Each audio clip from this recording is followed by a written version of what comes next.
Eh, bueno, vamos a hacer una pequeña introducción con respecto al tema que tiene que ver más que nada con lo que vamos a abarcar, sobre todo en el primer bloque eh, de, de historia, tiene que ver con la construcción del lenguaje plástico dentro del Renacimiento italiano, ¿sí? Y Renacimiento flamenco y manierismo. Así que vamos a abarcar, digamos, en esta primera parte que es este, en esta primera parte, antes del primer parcial, lo que son finales del siglo XIII, XIV y XV y principios del XVI. Y sobre todo vamos a tratar de hacer hincapié en lo que es la construcción del lenguaje plástico en la pintura, más que nada. Escultura lo vamos a ver casi a finales del cuatrimestre. Con respecto, digamos, a los teóricos, a los temas, ustedes si acceden al Drive van a tener la bibliografía por teórico, por tema, las fechas de los parciales, etcétera. ¿Sí? Así tienen todo como para poder tener la información. Vuelvo a lo mismo, cualquier duda que tengan, nos escriben. Una de las cosas que tienen que tener en cuenta antes de empezar es que en esta modalidad en la que estamos dictando las clases, la única forma de sostener la regularidad es a partir de la entrega de los trabajos prácticos, ¿sí? Entonces, los docentes de los trabajos prácticos les van a pedir que antes del parcial tengan los trabajos prácticos entregados y aprobados, y con eso, digamos, sostienen la regularidad de la cursada, porque obviamente en este sistema no se puede pasar lista, ¿sí? Porque no conocemos la situación particular, digamos, de cada uno de ustedes. Van a tener dos parciales, ¿sí? Con sus respectivos recuperatorios y una instancia de lo que se denomina flotante de cualquiera de los dos, de uno de los dos parciales que estén desaprobados, ¿sí? Los parciales se aprueban con nota 4 y se promocionan con 6, ¿sí? Obviamente que aquellos que tienen nota 4 tienen la materia aprobada y rinden un final, y si no, bueno, 6 y aprobado. Bien, como les decía, bueno, vamos a encarar, digamos, la construcción, digamos, de un nuevo lenguaje plástico. Yo no sé muy bien cómo han estado viendo y qué temas han estado viendo particularmente en Historia 1, pero bueno, hay un proceso que se produce justamente de lo que es el siglo XIII o finales del siglo XIII, en donde las nuevas formas de estructuración, digamos, del lenguaje plástico se empiezan a modificar a partir, digamos, de ciertos hechos puntuales, ¿sí? Sociales. Yo no voy a entrar a ver particularmente lo que es historia social o historia cultural, pero sí quiero destacar ciertos hechos que me parecen fundamentales y que marcan justamente estas modificaciones que se van a producir en el lenguaje plástico. Cuando hablo del lenguaje plástico hablo de dos instancias que tienen que ver una cuestión netamente formal, ¿sí?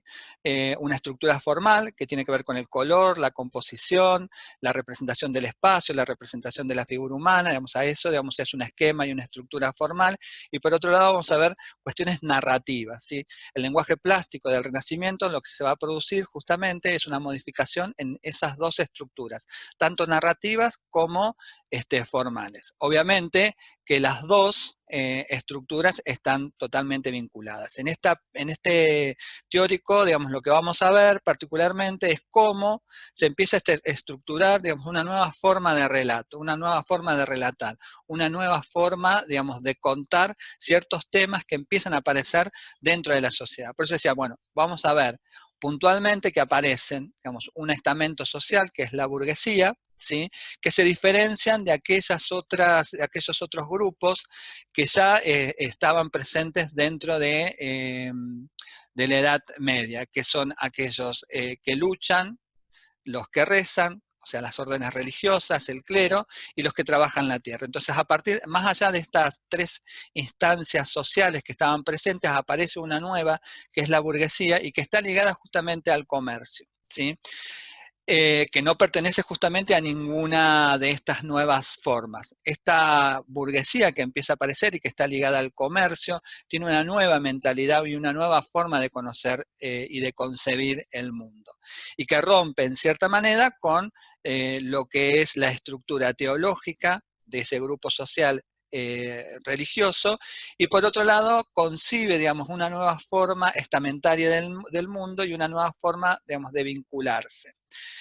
Entonces, esta nueva clase social, digamos, o sea, impacta, digamos, principalmente en lo que es el lenguaje plástico en relación, por ejemplo, a la aparición del retrato. ¿Sí? El retrato va a estar asociado eh, eh, muy íntimamente con la aparición justamente de esta nueva clase social. Y por otro lado, empieza a concebir el mundo no desde una concepción teocéntrica, como puede ser, digamos, en la Edad Media, en donde el clero era el que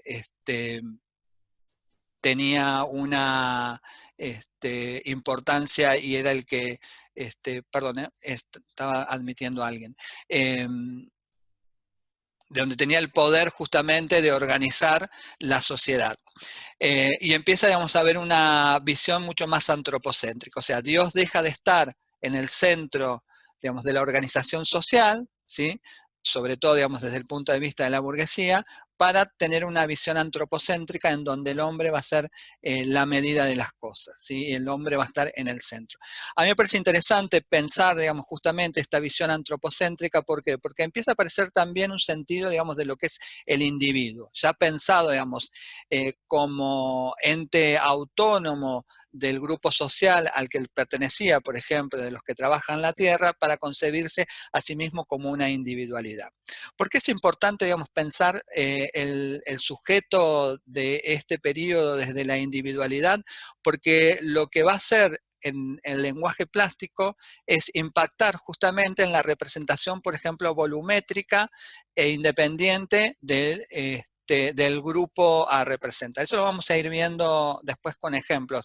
Simplemente quiero ir viendo esto, digamos, cómo se establece una relación entre ciertos aspectos sociales, como la aparición de la burguesía, y ciertos aspectos plásticos, como la aparición del retrato. Como, por ejemplo, una concepción antropocéntrica en donde el hombre es la medida de las cosas, impactan en la representación más volumétrica e individual del cuerpo humano dentro de la pintura.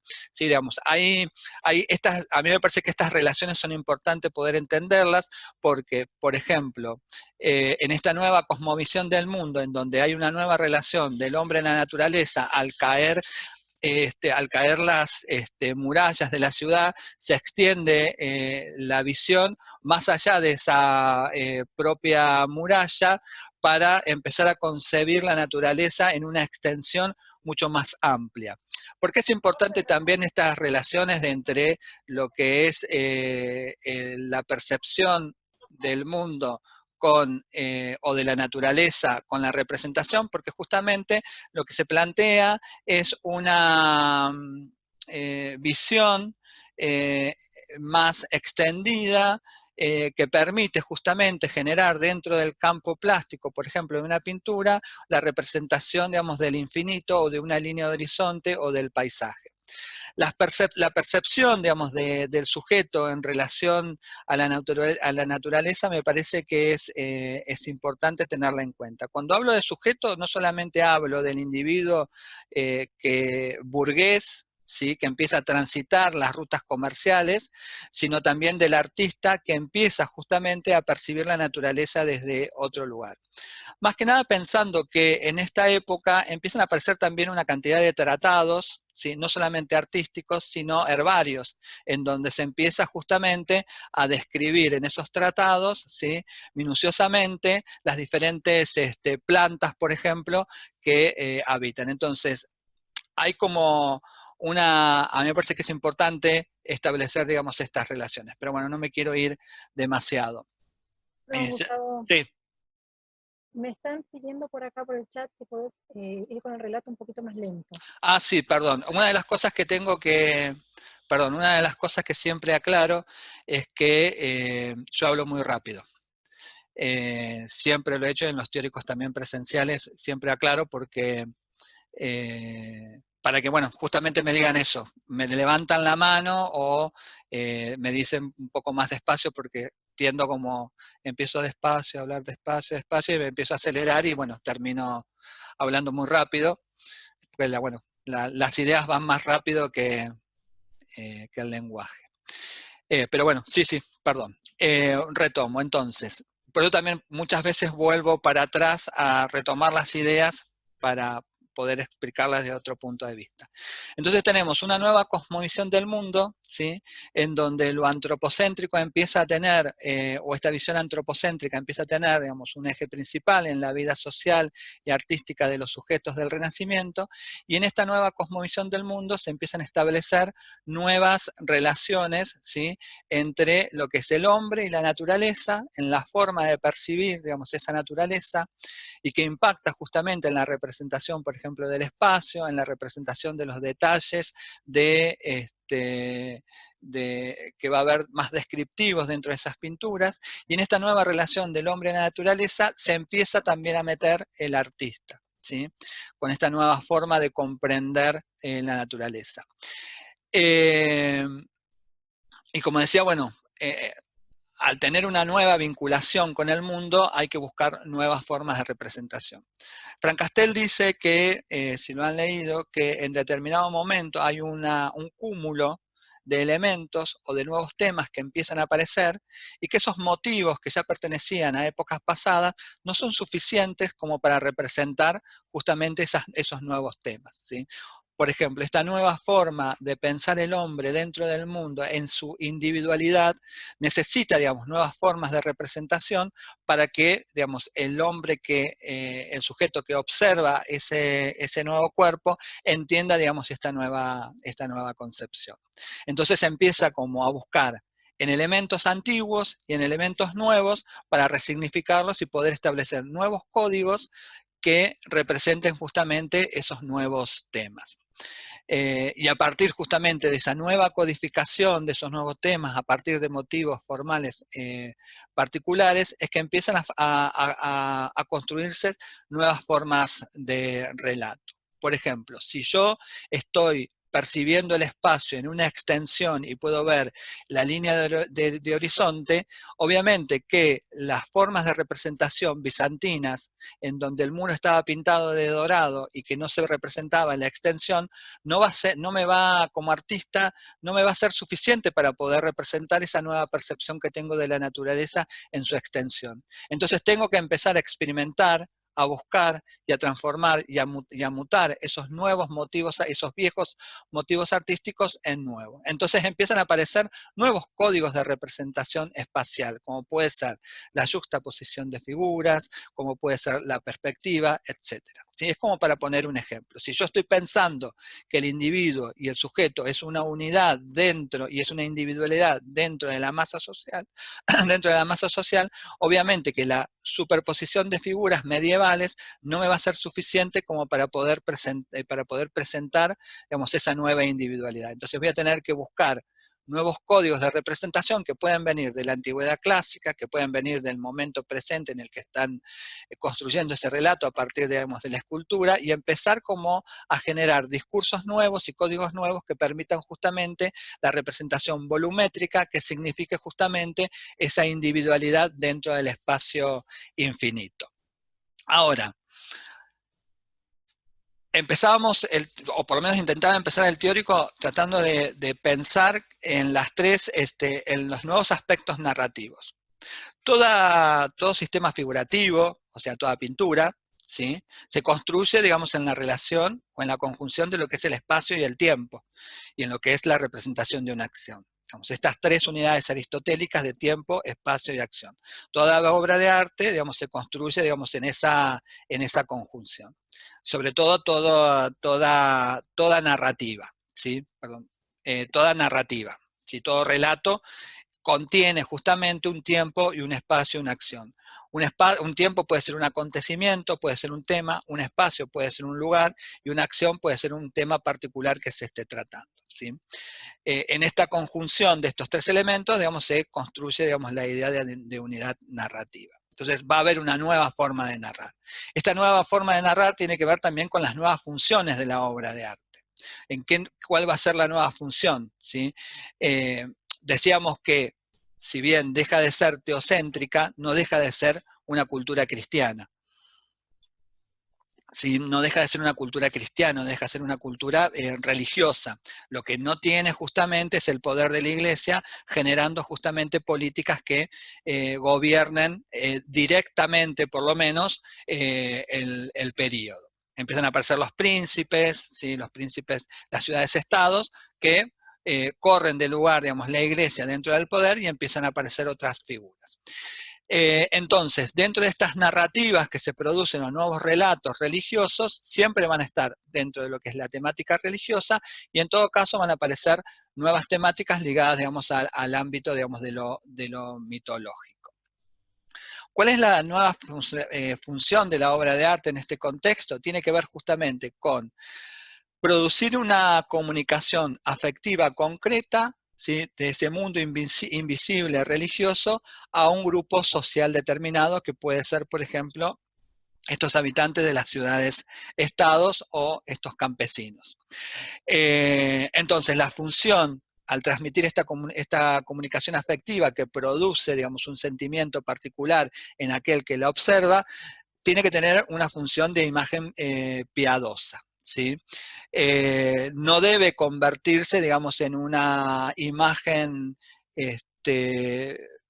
cuando hablo de imagen piadosa no estoy hablando, digamos, de una imagen, ay, se me fue la palabra, para adorar, ¿sí? Digamos, no son imágenes, digamos, que funcionen a partir de la adoración, sino de digamos, de conmover, digamos, al espectador, más que nada, y poder tener justamente esa sensación, ese sentimiento y despertar en el espectador, perdón, ese sentimiento piadoso. Entonces, a partir de esta idea de conmover al espectador y de funcionar, digamos, a partir de la imagen piadosa, es que la imagen cumple como tres funciones principales, ¿sí? Primero, es la instrucción, digamos, de la gente simple. Piensen que, digamos, que en esta época no todos tenían acceso, digamos, a la lectura, ¿sí? Sino simplemente, digamos, o sea, aquellos que podían leer o interpretar, digamos, las sagradas escrituras estaban ligadas más a las órdenes religiosas o a un grupo social aristocrático, ¿sí? Como pueden ser los príncipes dentro de las ciudades-estado, como los Medici, los Sforza, ¿sí? En Florencia. Y funcionan concretamente, estas imágenes funcionan como si fueran libros, ¿sí? La otra función es justamente para que este misterio de la encarnación, o estos ejemplos de los santos, o las historias, digamos, de Jesús o de la Virgen, funcionen, digamos, estén presentados de manera de manera mucho más activa y estén presentes constantemente ante los ojos de los espectadores.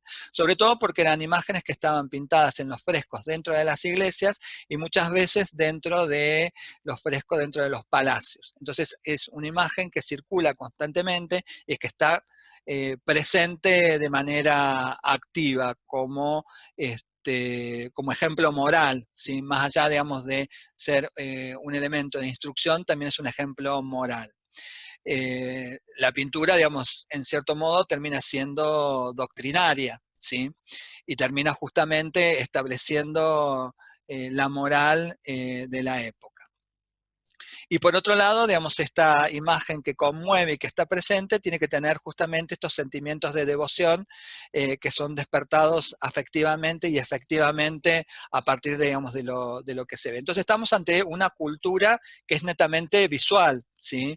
No estamos ante una cultura que se rige exclusivamente por textos escritos, sino que la función, la cultura concretamente es de características más visuales. Yo acá puse un texto, un fragmento, digamos, de lo que plantea Baxandall con respecto a lo que es la función de la imagen. Entonces dice que se las convierte en una indicación para el pintor, transmiten la expectativa de que el cuadro debe narrar su asunto en una forma clara para los simples, en una forma vistosa y memorable para los olvidadizos y haciendo pleno uso de todos los recursos emocionales del sentido de la vista, el más poderoso y también el más preciso de los sentidos.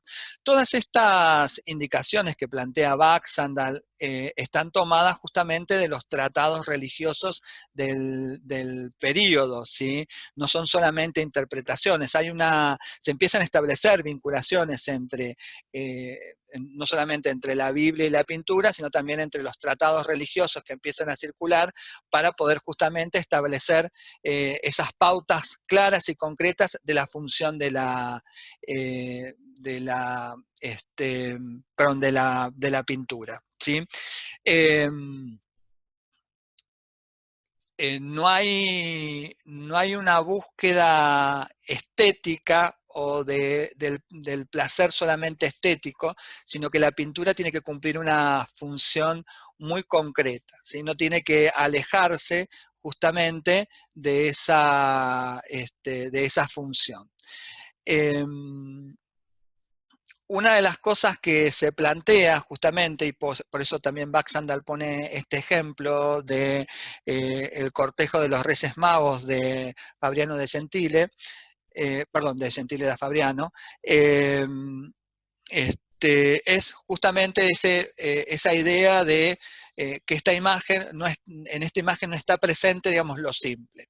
Hay un abarrotamiento de figuras, de detalles en las vestimentas, en el uso del dorado. Empiezan a aparecer también animales que no son propios y que no deberían estar presentes dentro, digamos, de la imagen, como puede ser los monos que se encuentran acá al frente y el perro, ¿sí? También la idea, digamos, de la aparición, digamos, en las vestimentas, de los brocados, del dorado, digamos, lo que hace es confundir, o lo que se plantea justamente ante esta sentencia de los tratados religiosos en relación a la función de la imagen, es justamente confundir, digamos, al espectador. Esta sería, digamos, como una de las interpretaciones que establece Baxandal. Si uno lee también por ahí Frank Castell, va a entender que esta obra también tiene otra significación, no solamente la religiosa, sino que también se plantea frente a este cortejo, ¿sí? También lo que son los cortejos o los viajes, por ejemplo, a la India y que representan en este cortejo la ruta de la seda. En un momento, en un periodo, en el Renacimiento, en donde tanto Florencia empieza a decaer la producción de la lana y empieza, digamos, a tener mucho más auge en la producción de la seda y sobre todo la seda traída de China. Entonces lo que plantea también Frank Castell frente a la función de esta imagen es que no solamente está representando un tema religioso puntual a ojos de aquel espectador, sino que también está haciendo un cruce con ciertos elementos de la cultura y que tienen que ver justamente con aspectos económicos y con el lugar de poder que ocupaba, por ejemplo, los Medici. Entonces, tenemos muchas lecturas dentro de una obra de arte. Baxandal plantea, digamos, para esta obra, por ejemplo, la representación compleja de un tema religioso y que a los ojos del espectador puede ser confuso. Frank Castell plantea y dice que esta obra no solamente está representando un tema religioso, como es la adoración de los magos, sino que también subyace dentro, digamos, de esta obra otro tipo de lecturas y que tienen que ver con los aspectos económicos de la época. ¿A qué voy con esto? Y poner este ejemplo, digamos, de estas dos miradas, que son válidas obviamente y que vienen de dos disciplinas completamente diferentes. Es que una obra de arte, no solamente en el Renacimiento, no solamente tiene una lectura unívoca, y que en esa narración y en esos aspectos narrativos que estamos viendo, no solamente está tratando el motivo, digamos, del cortejo de los Reyes Magos frente al nacimiento del niño Jesús, sino que también hay un entramado interno que logra expresar otras estructuras sociales, económicas, dentro de la misma obra. Entonces, no refiere a una sola realidad, la obra no refiere a una realidad única, refiere a muchas realidades. Entonces, a mí me parece que en esos aspectos narrativos que pasan de la edad, digamos, de la edad media, digamos, de principios del siglo XII, principios del siglo XIII al siglo XIV, se empieza a complejizar la lectura, porque también se empieza a complejizar la vida social de los hombres, tanto de manera económica, política y cultural. También plantea Frank Castell que frente, digamos, a esta representación, sobre todo de este rey mago que aparece en primer plano, también se establecen, digamos, los primeros principios de lo que va a ser el retrato en cuanto a construcción verosímil de aquello que se representa. ¿Por qué? Porque en realidad, digamos, este esquema, ¿sí?, no solamente como representación verosímil, sino como estructura esquemática de lo que es el retrato, se empieza como a repetir. Entonces, un código de representación no solo remite a diferentes realidades, sino que establece en su repetición una estructura, ¿sí?, que a la larga va a ser identificable por todos aquellos que lo están viendo. ¿Con esto qué quiero decir? Que obviamente no solamente una obra trata de temas narrativos puntuales y que tiene una significación y una función particular, sino que también dentro de esa obra hay aspectos formales, ¿sí?, estructuras compositivas que al repetirse pueden codificar esos aspectos narrativos. Entonces, lo que plantea Frank Castell, Baxandall, en yo hice este extracto de lo que es su texto, dice que no hay que, digamos, no hay que utilizar, digamos, estructuras que sean, o motivos que sean innecesarios o presuntuosos, como pueden ser los perros, las vestimentas complicadas, los monos, etcétera, y que en realidad hay que apuntar a una imagen que sea clara, atractiva y memorable, y que pueda registrar de manera clara, atractiva y memorable aquellos sucesos vividos de las historias sagradas, ¿sí? Me parece, en este aspecto, a mí me parece interesante empezar a pensar lo que es la construcción narrativa o la construcción de los nuevos relatos dentro de lo que es el Renacimiento, porque en esta complejización que se empiezan a plantear de las nuevas estructuras, empiezan a manifestarse dentro de la pintura la complejidad, digamos, de lo que es el nuevo mundo o el nuevo orden social que cambia de la estructura medieval a la estructura, digamos, de los primeros pasos que se van a dar dentro de la modernidad. Entonces me parece que es interesante pensar, digamos, la pintura, digamos, desde ese lugar, no solamente como una descripción estilística y técnica, sino también cómo esos aspectos estilísticos o cómo esos aspectos técnicos también construyen relato y también construyen narrativa. Por ejemplo, la pintura al fresco, ¿sí?, como técnica, permite, ¿sí?, representar los motivos artísticos, la figura humana, etcétera, con determinados tipos de características que son completamente diferentes a las del óleo. La pintura al fresco lo que permite justamente, o lo que da como resultado por su propia técnica, es una estetización, ¿sí?, de la imagen.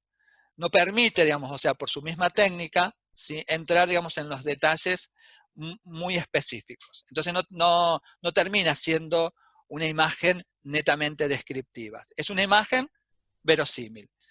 Lo que permite el óleo, por ejemplo, y lo que va a suceder, lo van a ver más adelante con el norte de Europa y el uso del óleo, es que permite, sí, una estructura formal mucho más descriptiva porque el material así lo permite. Entonces, hay un cruce entre aspectos técnicos, aspectos formales y también aspectos temáticos. Entonces, en ese entramado y en esa red es donde se empieza, digamos, a construir el sentido de la obra.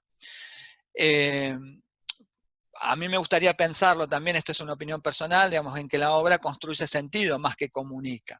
Si bien la obra, digamos, en el Renacimiento está puesta justamente en una función de comunicar, pero en esa comunicación de un mensaje bíblico o religioso también se está construyendo sentido. No solamente desde el punto de vista temático, sino también desde el punto de vista formal, ¿sí? Ahora, pasando justamente, digamos, a esta idea de construcción de relato y cómo estos dos aspectos formales, como puede ser el espacio y sus leyes compositivas, y los aspectos narrativos, y que tiene que ver justamente con esto que estaba hablando, de la repetición constante de un código para que se estabilice la iconografía, es que se empieza, digamos, a producir ese desplazamiento, o lo que el mismo Frank Castell plantea, esa idea de mutación de un lenguaje perteneciente a un periodo nuevo. A mí, yo adhiero en cierto modo lo que plantea Frank Castell cuando habla de mutación del lenguaje plástico. No me gusta hablar de evolución, porque eso implicaría en cierto modo que algo nace para que se desarrolle y después muera. Y en realidad lo que sucede con el sistema figurativo, digamos, del Renacimiento, es que se produce una mutación, o sea, que se superpone en cierto modo y en cierto tiempo un lenguaje plástico que está terminando para un lenguaje plástico que se está comenzando. ¿Sí? Entonces hay como una superposición, hay una mutación. Es algo que ya existe, que se transforma en otra cosa. No es algo que muere y que vuelve a nacer, sino que es algo que a medida, digamos, que se va estabilizando iconográficamente y que se van aplicando y se van construyendo leyes compositivas, va mutando a otro espacio, a otro lenguaje. Esto quiere decir que el lenguaje nuevo siempre va a contener aspectos, digamos, del lenguaje anterior. Como ejemplo a veces pongo para que se entienda esto, es cuando uno hoy en día, por ejemplo con la moda, uno se pone algo que está de moda, una camisa, un pantalón, ¿sí? Pero digamos, cuando sale otra moda nueva no la tira a esa ropa, sino que la mezcla con otra, y entonces ese pantalón que en una época era de moda, ¿sí? Ahora es resignificado por otro que está de moda. Entonces se van superponiendo. Es como, para mí, digamos, lo entiendo de esa manera, la idea de mutación, o que uno a la camisa o al pantalón lo reforme, lo tiña, le cambie la estructura, pero sigue siendo, digamos, o sigue perteneciendo, digamos, a un periodo determinado y ahora es otro. Es como decir, bueno, en cierto modo termina siendo vintage. Entonces, cualquier pregunta que quieran hacer, habilitan el micrófono y me la hacen, o lo que no se entienda, o si voy muy rápido, por favor, porque no los estoy viendo, porque estoy viendo el PowerPoint, para ir teniendo una línea. Bien, entonces, resumiendo, digamos, en estas nuevas formas de percepción de la naturaleza, en estas nuevas formas, digamos, de comunicarse con el mundo, en estas transformaciones sociales, espaciales, que empiezan a suceder en el Renacimiento, empieza a aparecer un nuevo sistema figurativo que consta de dos aspectos, uno formal y uno narrativo, ¿sí? Como ven, el espacio formal tiene que ver con el espacio y las leyes compositivas que lo rigen dentro de la representación, y aquellos aspectos narrativos que permiten justamente la estabilización de la iconografía. Cuando hablo de iconografía tiene que ver justamente con los temas, ¿sí? Iconografía tiene que ver con los temas, por ejemplo, más que nada, perdón, con la representación de los temas. Por ejemplo, la iconografía de la Anunciación, que se estabiliza, es aquella en donde aparece la Virgen María, ¿sí? En cierta actitud particular, que ahora la vamos a ver, con un manto azul, acompañada de un ángel que está arrodillada frente a él, con un lirio y esa paloma con los rayos. Digamos, cuando un espectador del periodo ve, digamos, esa imagen, enseguida puede decodificarla, digamos, y entender que esa es la Anunciación. Y la puede entender porque justamente esa iconografía se ha estabilizado a partir de la repetición. Entonces, estos dos aspectos que construyen el nuevo relato están relacionados justamente con estas tres unidades aristotélicas, ¿sí? Y que permiten justamente, digamos, o sea, como decía, en el cruce de aspectos técnicos, aspectos formales y aspectos narrativos, construir, digamos, un lenguaje plástico que es verosímil.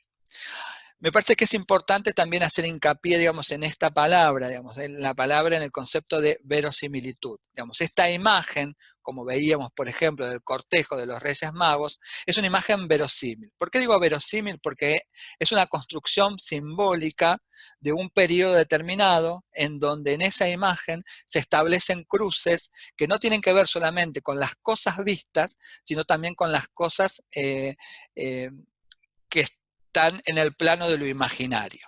¿Sí? Entonces, en ese cruce es que se construye una imagen verosímil. Verosímil es aquello que se parece a lo que yo veo. ¿Sí? Entonces, Francastel hace hincapié, digamos, no solamente en el concepto de mutación, sino también en el concepto de verosimilitud. Él dice que, bueno, no, dejemos de lado la palabra realidad, representación de lo real, porque en realidad trae muchos problemas conceptuales a la hora de poder entender cómo funciona, digamos, una imagen dentro del Renacimiento. Entonces, lo que él dice, que esa imagen es verosímil, vuelvo a lo mismo, porque en esa imagen están planteados diferentes realidades. La realidad de lo sensible, la realidad, digamos, de las cosas vistas, la realidad de lo imaginario, digamos, en esa superposición de capas de aquello que Francastel concibe como lo real, es que se construye justamente esa idea de lo verosímil. Entonces, hay, para poder entender justamente cómo se produce lo narrativo y cómo se produce justamente la representación de estas tres unidades aristotélicas relacionadas con estos aspectos de las diferentes realidades que enumera y que conceptualiza, digamos, Francastel. Él pone, por ejemplo, digamos, estos frescos de la Capilla Brancacci, de los milagros de San Pedro. ¿Sí? Y dice que, vamos a ver uno, ¿sí? Uno de los, ay, perdón, uno de los frescos, pues una serie de frescos, que son la resurrección de Tabita. Bien, cuando él plantea, digamos, este ejemplo, para hablar de los aspectos narrativos, él lo que dice que en esta obra, y sobre todo en los frescos que componen, digamos, toda la iconografía de la capilla la capilla Brancacci, habla de una fragmentación de la narración.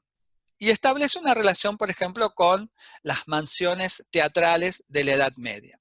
Entonces ahí empieza, digamos, a establecer justamente cómo se construye la narración, cómo se empieza, digamos, a tomar ciertos elementos de la cultura, ¿sí? De la cultura laica, de la cultura religiosa, para empezar, digamos, a mezclarlos con el lenguaje figurativo y para poder construir los aspectos narrativos.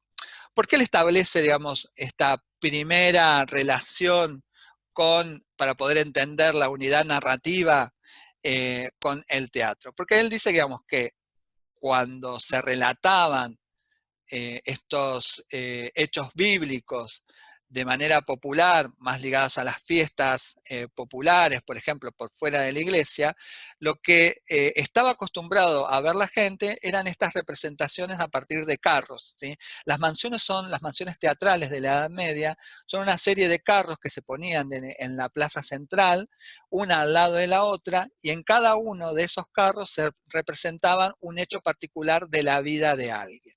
En este caso, lo que él pone como ejemplo en la obra de Masolino son los milagros de San Juan. Y dice que estos edículos, ¿sí? estas arquitecturas, ¿sí? funcionan y tienen su correlato en esas estructuras teatrales medievales. Lo que da como resultado dentro de la pintura es una fragmentación de la narración. Digamos, aquello que planteaba como la representación de un tema que fuera simple, que no fuera complejo, en esta fragmentación de los milagros de San Pedro, que lo vemos acá, ¿sí? En el momento de la resurrección de Tabita, y lo vemos de vuelta acá, ¿sí?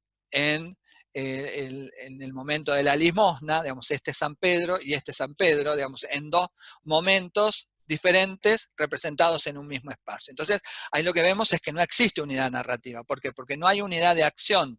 ¿Sí? Hay dos acciones, sí, que se representan en un mismo tiempo, en un mismo espacio, pero que son diferentes. Entonces, la idea de unidad narrativa no está presente. Y por eso él establece, digamos, ese vínculo con las mansiones teatrales de la Edad Media, en donde supuestamente en esa representación teatral veríamos al actor popular yendo de mansión de carro en carro representando los diferentes momentos de los milagros de San Pedro. Entonces, lo que él dice que para poder construir esos aspectos narrativos en donde haya una unidad de acción, de tiempo y de lugar, se empieza, digamos, a tomar los elementos de la vida teatral popular y trasladarlos, digamos, a la pintura.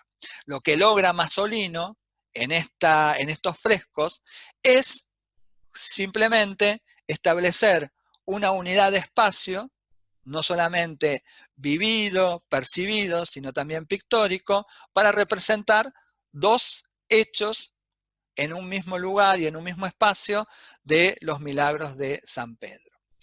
Otro ejemplo, digamos, para ver justamente cómo empieza, digamos, a, a unificarse la narración, es el tributo de Masaccio, que también, digamos, conforma una serie de frescos que están puestos en una capilla. Profesor, Sí, sí. disculpe, tengo una pregunta con respecto Sí. a la imagen Se te corta, no te escucho bien. anterior. Cuando usted habla que no se puede, quizás es Sí. Cuando usted internet, ¿ahí me escucha bien? Sí, te escucho bien. Cuando usted habla sobre Se cortó. el caso de una Mira, disculpame, se entrecorta, no te alcanzo, no lo te escribo. alcanzo. Por favor, escríbilo. No hay, porque se te entrecorta y no alcanzo a escuchar la pregunta completa. Si quieren, lo leo yo. Cuando ella lo escribe, yo lo voy diciendo. Por favor, Victoria, porque tengo la pantalla completa y no, para poder ver el chat tengo que salir, es un problema. Así que cuando lo veas, me interrumpís y le contesto. Bien, lo que decía con respecto a otro ejemplo, digamos, y cómo, a ver, ¿por qué hago hincapié, digamos, en esta idea de unidad narrativa? Usted se preguntaba, bueno, ¿por qué está hablando tanto de la narración, de la unidad narrativa? Porque, bueno, hay algo que sucede del paso del gótico o de Bizancio en cuanto a la representación del espacio plástico al Renacimiento, que me parece que es fundamental marcarlo. Digamos. Esta idea de la imagen como ejemplo, como ejemplo del dogma y como ciertos aspectos pedagógicos, en el gótico, por ejemplo, lo cumplían los vitrales dentro de las catedrales, en donde en cada vitral había, ¿sí?, una escena particular que narraba, digamos, algún hecho bíblico, de algún santo, de algún mártir, etc. Y que funcionaba justamente como paradigma moral. Pero, digamos, estaba fragmentado. Entonces, digamos, lo mismo pasa en Bizancio, ¿sí? También los muros, los frescos, digamos, están fragmentados. Lo que sucede y lo que empieza a suceder en el Renacimiento es que se empieza justamente a tratar de unir, ¿sí?, como veíamos en el caso de Masolino y como vemos en el caso de Masaccio, tratar de buscar justamente cuál es la acción principal de la vida o de lo que se está narrando de ese personaje que lo represente fundamentalmente. Entonces, lo que vemos, por ejemplo, en el caso de la obra de Masaccio, del tributo, es el momento en que viene el representante del emperador a cobrar el tributo a Jesús, ¿sí? Entonces lo vemos en la escena central, ¿sí? Vemos el representante del emperador cobrándole, digamos, a Jesús el tributo. Vemos a Jesús dándole la indicación a Pedro de que vaya al lago y que saque de la boca de un pez una moneda para pagarle el tributo.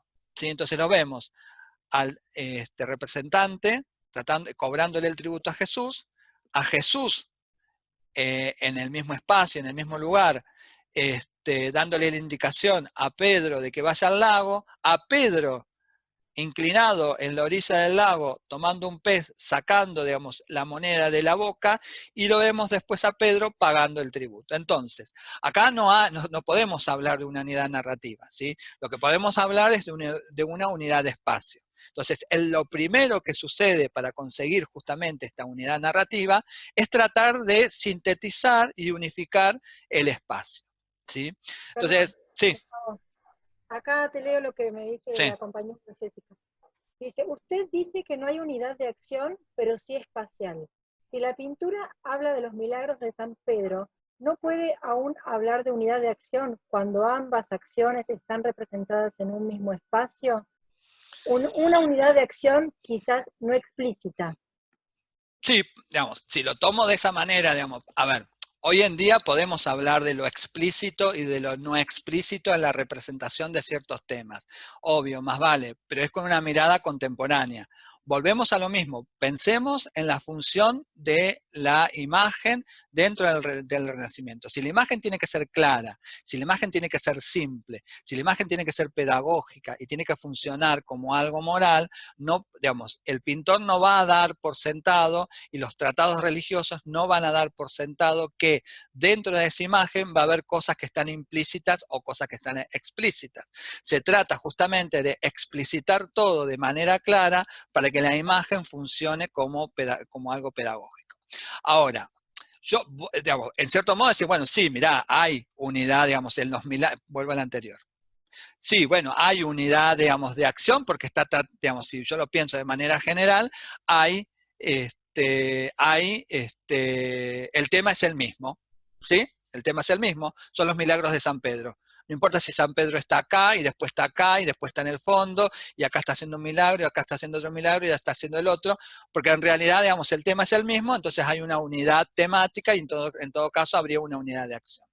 Ahora, si pensamos que esa obra tiene que tener esa función clara y simple, en realidad lo que se busca justamente es la representación del momento más importante en todo caso de esa acción que tiene que ver con los milagros de Pedro para poder justamente explicitar de manera clara y simple y que funcione, digamos, como un alegato moral y que pueda justamente ser una imagen pedagógica.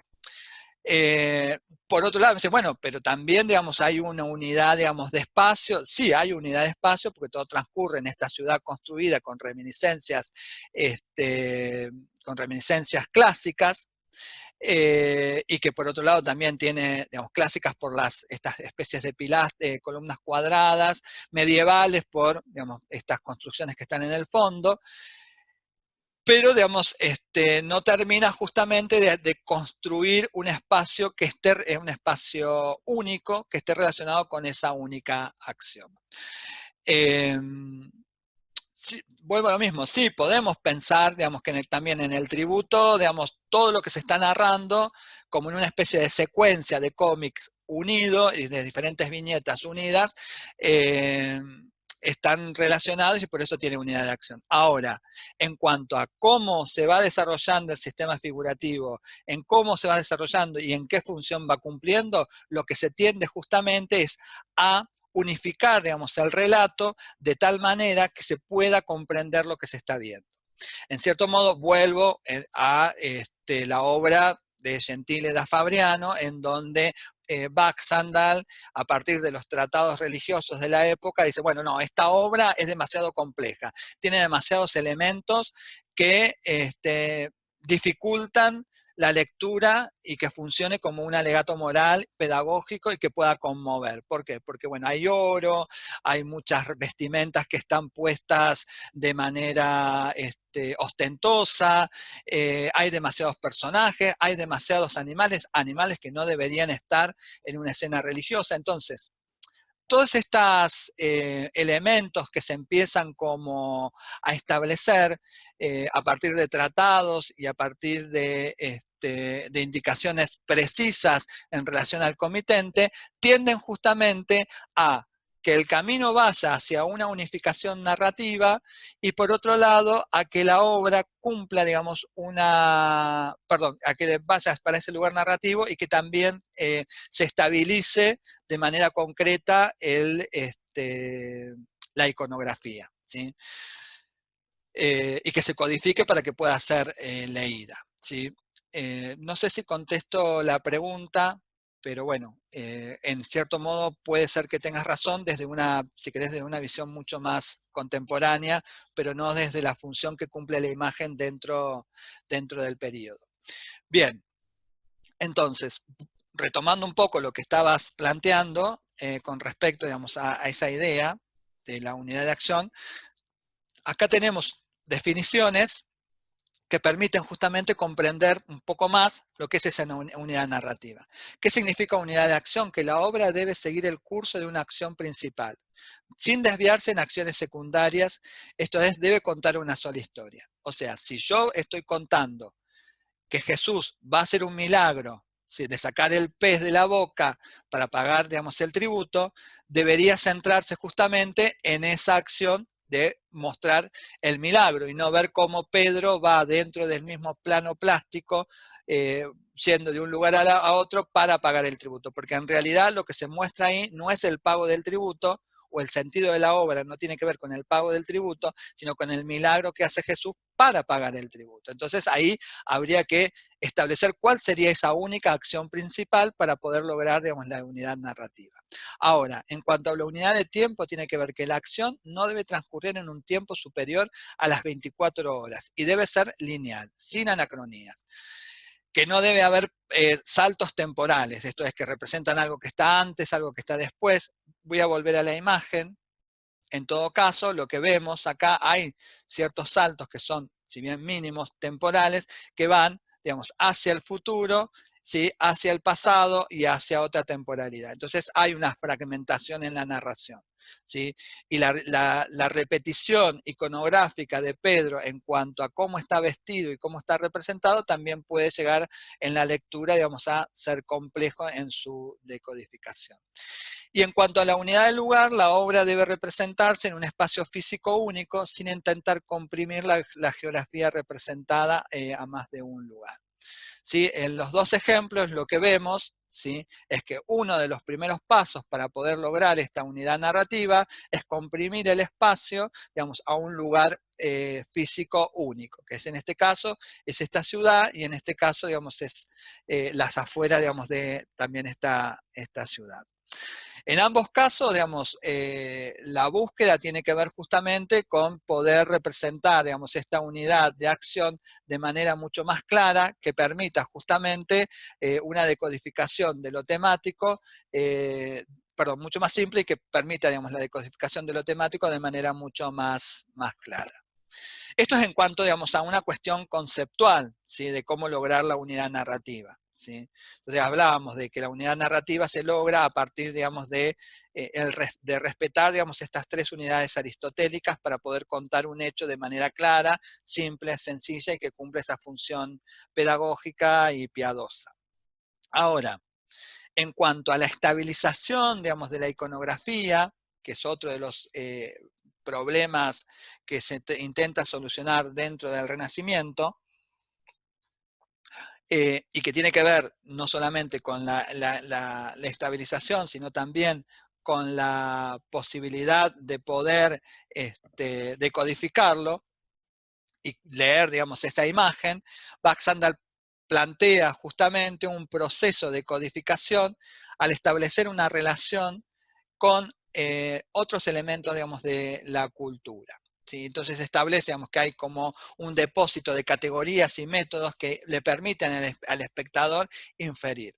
Por ejemplo, esta idea que planteaba, digamos, con respecto, digamos, a la representación fragmentada de los milagros de San Pedro y su relación con las mansiones medievales ligadas al teatro, le permiten al espectador, por ser algo que ya conoce, ¿sí?, establecer métodos de inferencia a partir de lo que él ve. ¿Sí? Entonces, como conoce la forma de representación teatral de ese hecho religioso, al verlo en la imagen establece una relación de inferencia uniendo las dos formas de representación para poder decodificar aquello que está viendo. Por un lado, digamos, desde el punto de vista espacial, desde el punto de vista temático y también desde el punto de vista iconográfico en cuanto a cómo están vestidos cada uno de los personajes, ¿sí? Por otro lado, la repetición de estas formas de representación establece un entrenamiento en esas convenciones representativas. Tantas veces se ha visto, digamos, esa forma de representación que al volver a verla le resulta familiar y conocida y entonces puede justamente decodificar aquello que está viendo. Entonces, digamos, se establecen como diferentes niveles de deducción y de inferencia a partir de aquello que, como dice en el punto 3, también surge de la experiencia del ambiente y de las convenciones de representación de lo teatral o de otros tratados que pueden estar circulando como los religiosos, para establecer categorías y métodos que le permitan justamente decodificar aquello que se está viendo. Entonces, todas estas estructuras que se están viendo, ¿sí?, y que se están repitiendo constantemente, establecen, digamos, una serie de unidades que permiten justamente tanto al pintor como al espectador, al pintor construir una forma de representación y al espectador decodificar esa forma de representación. Entonces, estos dos niveles de construcción de lo narrativo tienen que ver justamente con, por un lado, el espacio, ese lugar, y por otro lado, la historia, que es ese tiempo y esa acción. Entonces, se establece una relación en los aspectos narrativos que van a ser inferidos a partir de la observación del espectador entre tiempo y acción, o tiempo como acción y lugar como acontecimiento.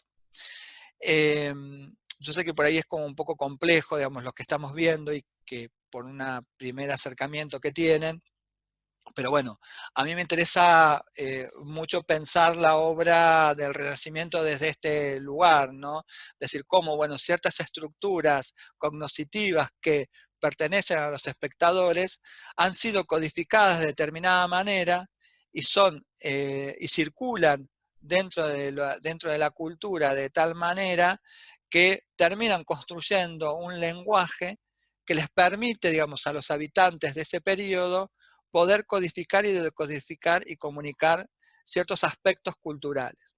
Entonces, la obra no termina de cerrarse en sí misma por aquello que representa, sino por aquello, digamos, que contiene, como plantea Frank Castell, que contiene como diferentes realidades, ¿no? Entonces, por un lado, un pintor tiene que tener ciertas habilidades de representación que le permiten justamente codificar, como tiene que ser el manejo de los colores, de los volúmenes, del espacio, y por otro lado, también se le exige, digamos, al espectador ciertas habilidades interpretativas, y que tiene que ver justamente con el uso, en ese momento, de los esquemas y las categorías, las inferencias y las analogías que le permiten justamente decodificar. Digamos, no es muy diferente a lo que hacemos hoy en día, ¿sí?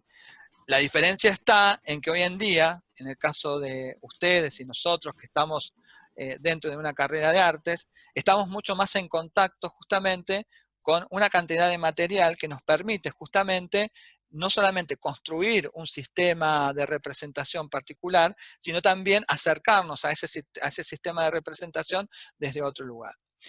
Durante el Renacimiento, y sobre todo la primera parte del Renacimiento, no existen todavía o se están elaborando los tratados artísticos como el de Alberti o posteriormente como el de Leonardo, que justamente tratan de la codificación del lenguaje plástico para la representación, digamos, de, no sé, de un tema determinado. Entonces, para esta primera parte del Renacimiento, o para la primera parte más que nada del Renacimiento, se le exige, digamos, se exige entre comillas al espectador ciertas habilidades que se pongan en juego para poder decodificarlo. Entonces, en ese conjunto que se establece de información y de presunciones, digamos, que están, y de presupuestos y de prejuicios y de información, de esquemas, etcétera, que están surgidas también de la experiencia, es que se empiezan, digamos, a cruzar diferentes aspectos de la sociedad que están ligados justamente no solo a las cosas vistas, sino también a las cosas que son del orden de lo imaginario, ¿sí? Cuando hablo del orden de lo imaginario, tiene que ver justamente con aquello que se construye a partir, digamos, de las cosas vistas, que está vinculado en cierto modo con la imaginación, pero que supera, digamos, a la imaginación al empezar a circular dentro de la sociedad como una estructura que la sostiene. Por ejemplo, esta idea de lo imaginario hoy en día lo podríamos establecer a partir de las presunciones que uno tiene, por ejemplo, del mundo de Oriente. Digamos, uno puede construir una idea de Oriente a partir de ciertas presunciones que circulan dentro de la sociedad que no tienen que ver con el Oriente mismo, pero sí tienen que ver con lo que uno cree que es eso. Entonces, esas estructuras imaginarias también están dentro de las obras. ¿Por qué? Porque es aquello que se presupone que fue la vida de Cristo, ¿sí?, más la experiencia del momento, lo que permite justamente decodificar esa imagen. Por eso, digamos, una obra no solamente abarca aspectos formales, sino también aspectos conceptuales. Y esos aspectos conceptuales muchas veces están por debajo de la forma y del contenido, ¿sí? Y son las que sostienen, digamos, la obra misma. Por ejemplo, si yo no conociera, digamos, yo hoy en día no conociera las construcciones arquitectónicas de los diferentes edificios están hechas de manera regular y rectangular, ¿sí? No podría, digamos, entender, digamos, que estos ángulos, ¿sí?, o este ángulo son ángulos rectos. Si yo no supiera y no estuviera educado, digamos, en la representación del espacio a partir de la perspectiva matemática, yo lo podría entender, ¿sí?, que esto es un ángulo recto, que esto es un ángulo recto y que esto es un ángulo recto. Y que este, que parece un ángulo agudo, es un ángulo recto, ¿sí? Entonces, yo puedo interpretar, digamos, la construcción de un edificio, y lo mismo, digamos, los habitantes del Renacimiento, de un edificio de manera rectangular, regular, si no tuviera conocimiento justamente a partir de su experiencia que los edificios arquitectónicos son de esa manera, y que esto es un código de representación que permite justamente construir un espacio, digamos, en profundidad. Entonces se juntan dos elementos que son formales y conceptuales que permiten entender y construir una imagen que es verosímil, ¿sí? Entonces se empiezan a construir códigos de representación que permitan justamente esa identificación.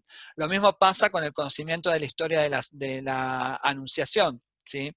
Si yo no supiera, digamos, que la representación de la Anunciación o de la Virgen María es a partir de un manto azul y de la Anunciación que aparece el ángel, y en este caso Dios Padre, y los rayos, digamos, que acá no se ven muy bien, pero que representan al Espíritu Santo, yo no podría decodificar que esto es la Anunciación. O sea, si yo no tuviera todos esos conocimientos previos, yo podría entender, digamos, que, como dice Baxandall, que esta mujer y este hombre arrodillado al lado están adorando una columna, ¿sí?, que está en el medio de ellos dos.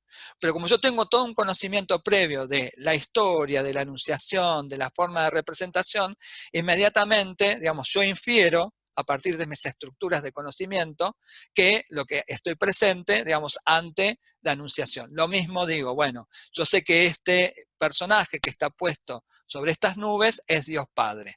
Y puedo entender, digamos, que es Dios Padre porque estoy en conocimiento, digamos, de la historia, ¿sí?, de la historia, digamos, que se representa, y cómo se representa también, digamos, cómo se codifica la representación de Dios Padre, que no es la misma que la representación de un ángel, que no es la misma que la representación de Jesús. Entonces, este ejemplo sirve justamente para entender que una imagen, ¿sí?, codifica la experiencia vivida, y en esa codificación de la experiencia vivida no solamente están las presunciones, sino también están los esquemas del orden de lo imaginario que me permiten a mí construir el sentido de la obra y que esa obra tenga esa función concreta que se requería, digamos, en ese periodo. Lo mismo pasa, digamos, con esta Anunciación de Veneciano, de Domenico Veneciano. Si yo no supiera, digamos, también que esto está construido, digamos, en una perspectiva, un punto de fuga, yo lo que presumiría es que el espacio entre estas columnas, ¿sí?, a medida que se van alejando, se van acercando.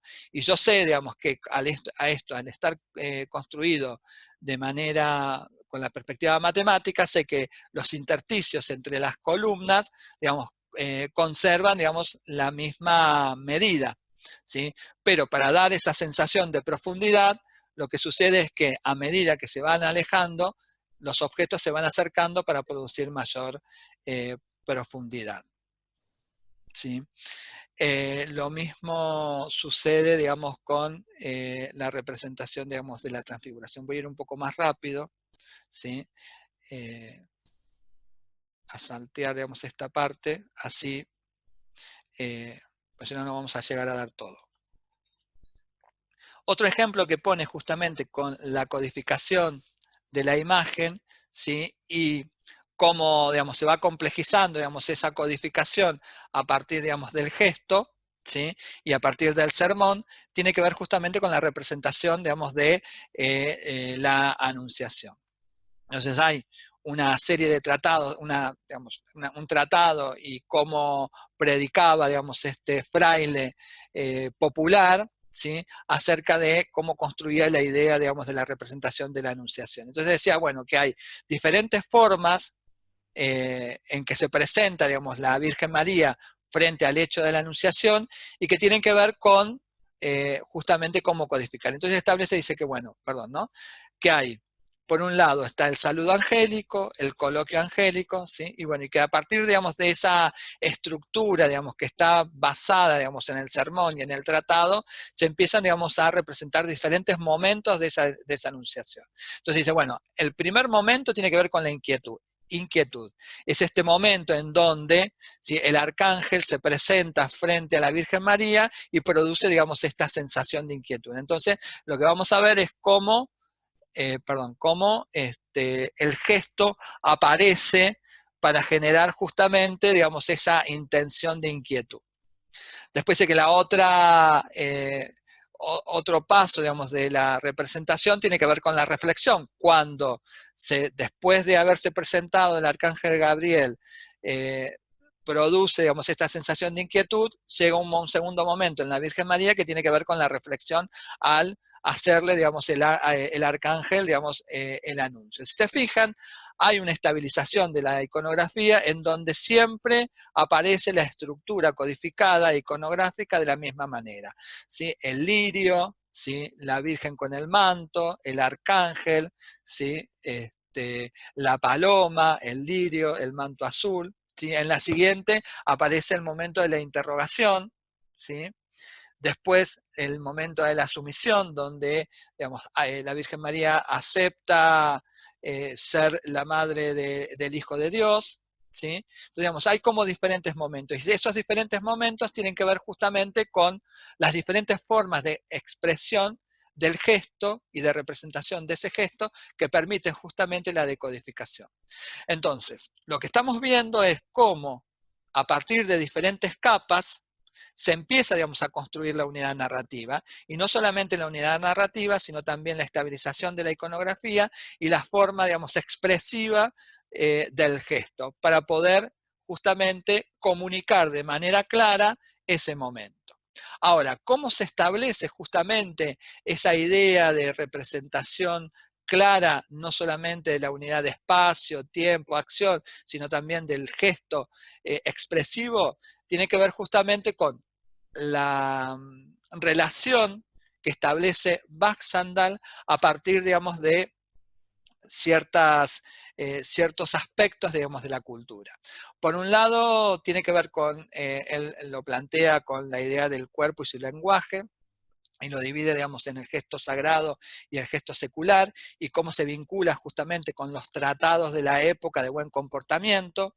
Por otro lado, en cómo se agrupan las figuras, esta idea, digamos, de establecer una relación, digamos, de grupos de figuras que se representan a partir de esta danza medieval, que es la basa danza, después del valor de los colores, los volúmenes, las matemáticas. ¿Por qué se hace todo este desglose? ¿Sí? Porque todo esto, digamos, lo que tiende a explicar en la construcción de este nuevo lenguaje figurativo, nuevo lenguaje pictórico, tiene que ver justamente con poder lograr esa unidad narrativa, ¿sí? La manera de agrupar las figuras va a establecer justamente, digamos, una relación y un vínculo expresivo entre todos los elementos corporales que aparezcan dentro de la imagen. El gesto, digamos, a poder que sea clara y simple y evidente lo que está sucediendo. Los colores van a tener que ver justamente con la estabilización de la iconografía y el valor que va a tener, digamos, esa imagen. El azul es el color más caro que se producía dentro del Renacimiento, porque se sacaba del lápiz lazuli, entonces se utilizaba solamente para figuras importantes, como puede ser el de la Virgen. Los volúmenes tienen que ver con también el incremento del comercio y el conocimiento que se tenía acerca de las matemáticas y los volúmenes dentro del periodo. Entonces, todo lo interesante de ver y de pensar en estas obras es cómo se empieza a construir una red de sentido entre todos los elementos culturales, ¿sí? En cómo una obra no sale de la nada, sino que una obra se construye en el Renacimiento a partir de la vinculación de todos los elementos de la cultura, de las fiestas populares, de las actividades económicas, de los tratados religiosos, los tratados sociales acerca del buen comportamiento. Bueno, todos esos elementos tienden a codificar la vida de las personas, ¿sí? Por ejemplo, hoy, digamos, la representación de Jesús, a partir de sus cabellos dorados, de su piel blanca, tiene que ver justamente con una codificación del sentido de lo rubio y lo blanco en cuanto a lo bueno y lo bello, ¿sí? Que dura, digamos, hasta hoy en día. Entonces, todos esos elementos no solamente se constituyen como formadores de lenguaje plástico, sino también como formadores de conciencia y moral social. Y se establece un vínculo directo entre el espectador y esa imagen. Entonces, esa repetición constante de esos códigos establecen justamente principios comunicacionales y estamentos sociales por los cuales se van a mover los individuos dentro de la sociedad. Me parece que es interesante. Sí. Perdón que intervenga, pero me están pidiendo si podés ahondar en esto de los objetos de civilización y objetos figurativos. Bien, vamos ahí entonces. Bien, cuando, bueno, paso directamente, voy a adelantar. Esto también lo pueden ver. Fran Castel lo explica como más, más claro, así que, pero voy a pasar, voy a adelantar con respecto, digamos, al inventario de los objetos figurativos. Fran Castel plantea dentro, digamos, de lo que es, así como Baxandall plantea una relación con los diferentes elementos de la cultura, Fran Castel plantea directamente una relación y una vinculación con el teatro. Y establece, digamos, que justamente, digamos, todo aquello que deviene de lo teatral, también deviene, digamos, de lo que es un objeto de civilización. ¿Qué es un objeto de civilización? Un objeto de civilización es aquel que no solamente es un objeto material, sensible, percibido, sino que ese objeto, entre comillas, no es el término que utiliza, pero ese objeto real se constituye, ¿sí? A través, como objeto de civilización, porque contiene, digamos, no solamente los aspectos de lo percibido, de lo material real, sino también de lo imaginario. También, digamos, él, en cierto modo, tiene como una relación con Baxandall cuando habla, digamos, de este objeto, de la función de lo imaginario, ¿no? dentro de la sociedad. Por ejemplo, un objeto, digamos, de civilización sería un carro triunfal, por ejemplo, sería un arco de triunfo que se utilizaba en las entradas de los príncipes dentro de las ciudades. Un objeto de civilización, por ejemplo, podría ser un monumento funerario construido a partir de la relación con los monumentos funerarios de los césares romanos. Digamos, son todos aquellos objetos que existen, entre comillas, real, pero que tienen una carga simbólica que está muy relacionado, digamos, con ese aspecto de lo imaginario, ¿sí? Y que circula dentro, digamos, de lo que es la cultura. No sé si se entiende. Por ejemplo, la columna griega dentro del Renacimiento, ¿sí? La columna clásica dentro del Renacimiento es un objeto de civilización, porque contiene aspectos simbólicos ligados a la cultura clásica y el valor que tiene la cultura clásica dentro del Renacimiento. Esa columna clásica que se utiliza, digamos, en la construcción arquitectónica, digamos, de las iglesias dentro del Renacimiento, también se transforma en un objeto figurativo al ser representado dentro de la pintura. Entonces, un objeto de civilización es aquel que existe en la realidad, entre comillas, y que contiene valores simbólicos para la cultura, y su correlato dentro de la pintura es un objeto figurativo, ¿sí? Él habla, digamos, de la figuración, del sistema figurativo, de objetos figurativos, para dar cuenta, de espacio figurativo, para dar cuenta de aquello que contiene, que está contenido dentro de la pintura, entre comillas, ¿sí? Entonces, él establece una serie de, un repertorio, él habla de un repertorio de objetos figurativos que están relacionados íntimamente relacionados con los objetos de civilización, que se constituyen como unidades semánticas en cierto punto, que le permiten al pintor justamente construir, tomando un poco lo que veníamos hablando, esa unidad narrativa. Entonces vamos a tener una serie de objetos figurativos relacionados con los objetos de civilización, como la columna, la núvola, la mándola, el carro, el sarcófago, etc. ¿Sí?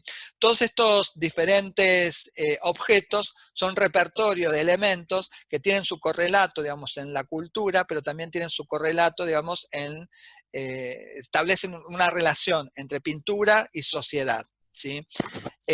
Muchos vienen de las fiestas populares, otros vienen del teatro, pero todos alimentan justamente como objetos y como motivos artísticos para poder construir justamente el sistema figurativo.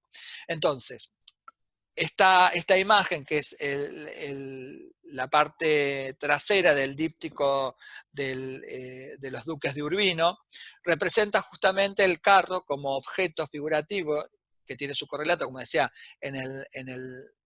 como objeto de civilización, porque significa justamente esa entrada triunfal que hacían estos príncipes luego de casarse en su territorio. Entonces, este carro, ¿sí?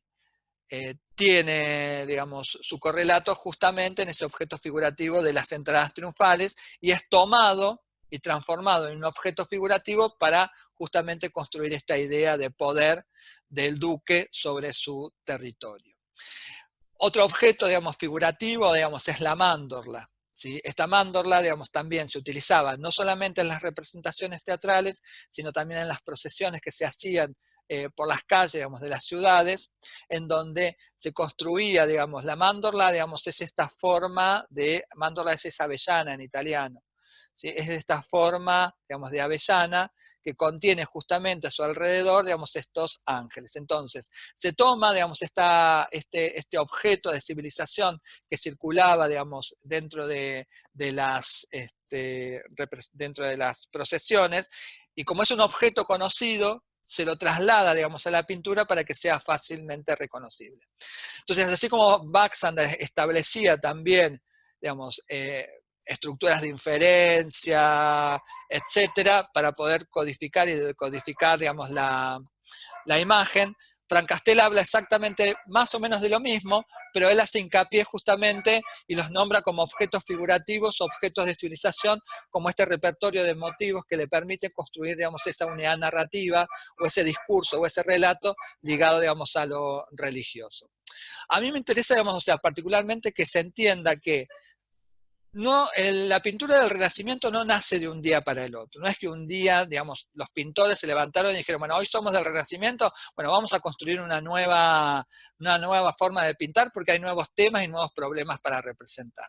Digamos, es un proceso y una mutación que se va dando lentamente a lo largo del siglo, de finales del siglo de finales del siglo XIV hasta finales del siglo XV, en donde se va construyendo, digamos, este sistema figurativo. Francastel dice, todo sistema figurativo que nace tiene, digamos, en su interior también su semilla de destrucción. ¿Con esto qué quiere decir? Que constantemente, digamos, el sistema va mutando, se va transformando, se va actualizando a partir justamente de la posibilidad de combinación de los diferentes elementos, ¿sí?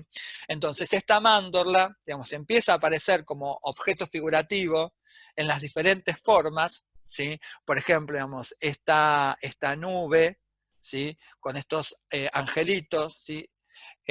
Devienen justamente de esa estructura teatral que permitía justamente en la representación de las fiestas sacras dentro de la iglesia, subir y bajar a los diferentes actores por la nave central hacia la cúpula para representar la ascensión de Cristo o de María, perdón, de Cristo a los cielos. Lo mismo que, bueno, en este caso, si ustedes ven el díptico de Manteña, van a ver que la estrella está unida, ¿sí? Como si una especie de rayo que simula, perdón, de una vara de hierro que simula justamente un rayo que se extiende, digamos, de esta estrella hacia abajo, y en donde se sostiene en el punto superior una serie de ángeles, de querubines que están apoyados en una nube.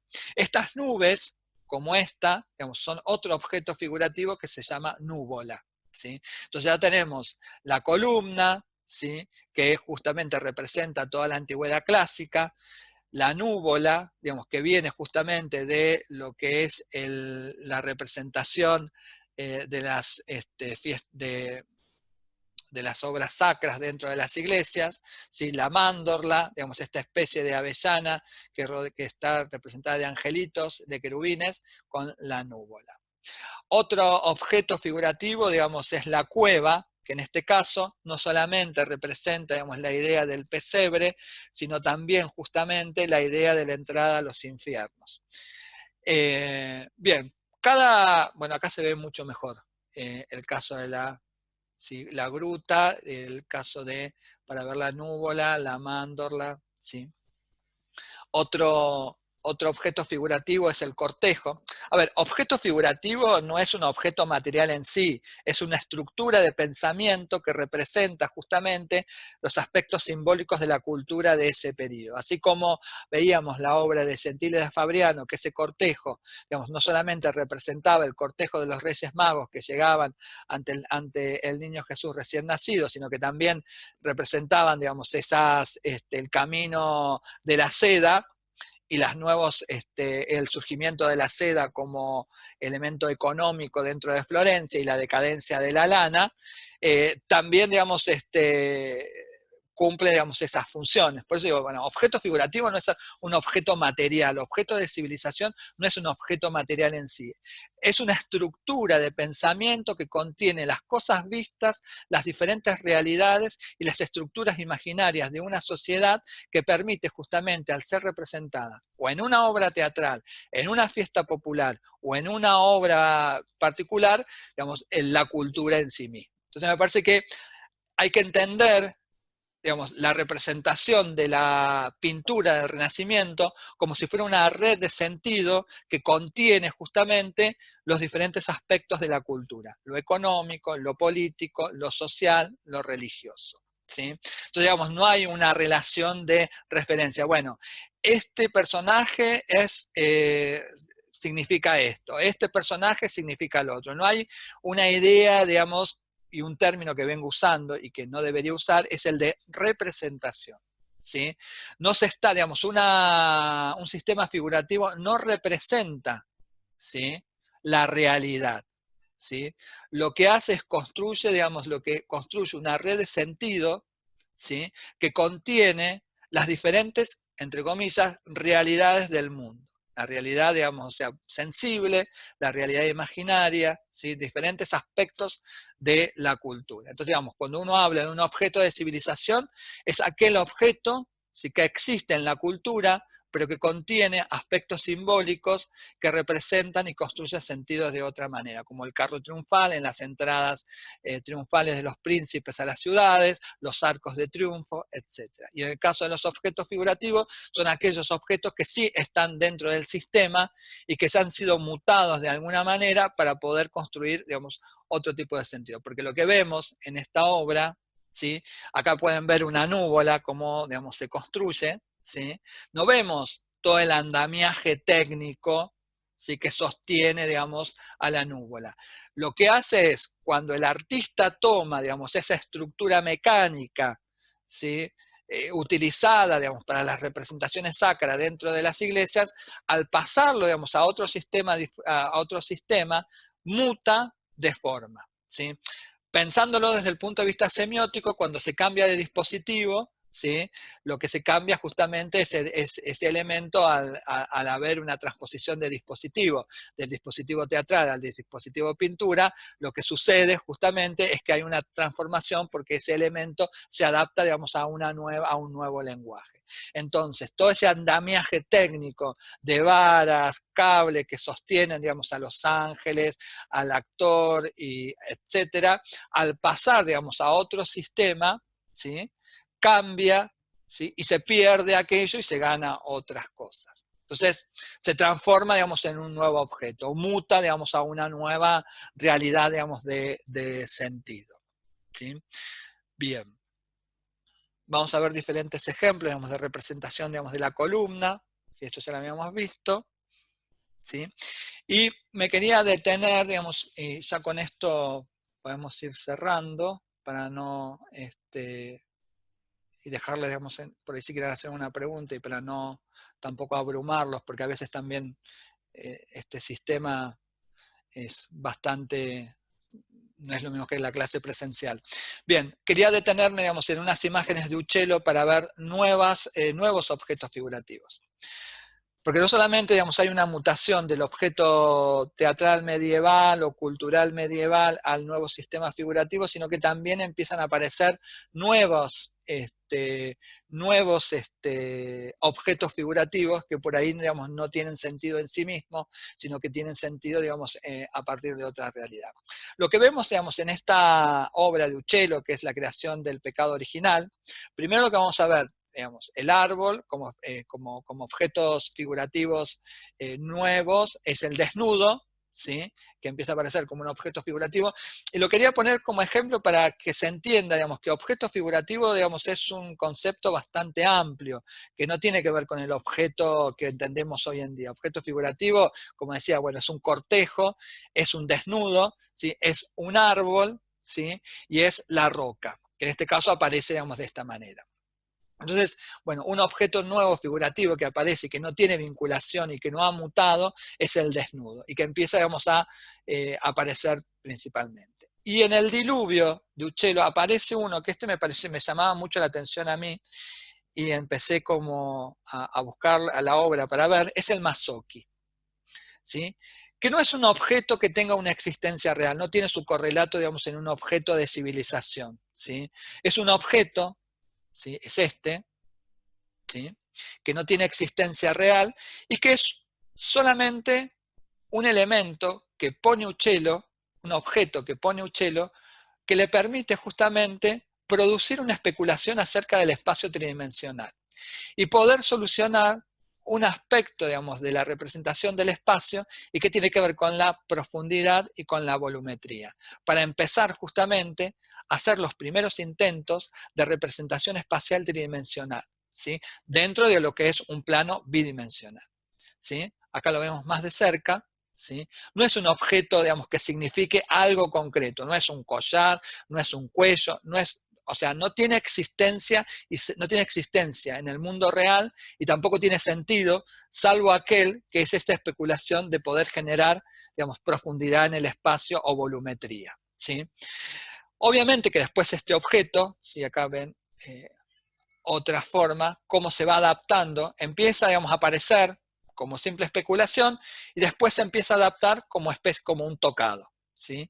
Hasta terminar, digamos, de esta manera. Digamos, un objeto que aparece de la nada, que no tiene sentido, salvo como especulación de representación de espacio tridimensional, empieza a ubicarse dentro de la narrativa y del relato formal de la obra como si fuera un tocado, hasta transformarse completamente. Entonces aquellos objetos empiezan no solamente a aparecer como mutación de anteriores, sino como nuevo, como posibilidad de solucionar otro tipo de problemas, que no son solamente los narrativos o temáticos, sino que también son aquellos que son de la índole de lo formal.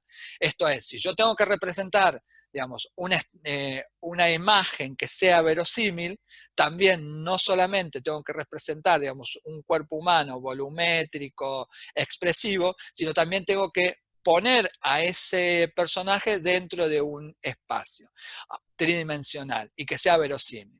Ahora, ¿cómo logro, digamos, ese espacio? Es a partir del masochi, por ejemplo, en el caso de Uccello, a partir del escorzo, que es otro objeto figurativo, a través de las lanzas, que son otro objeto figurativo, entonces empiezo a especular en las posibilidades de representación de un espacio tridimensional, sin llegar a la sistematización, ¿sí?, de ese espacio que se logra a partir de la representación del espacio matemático de la perspectiva.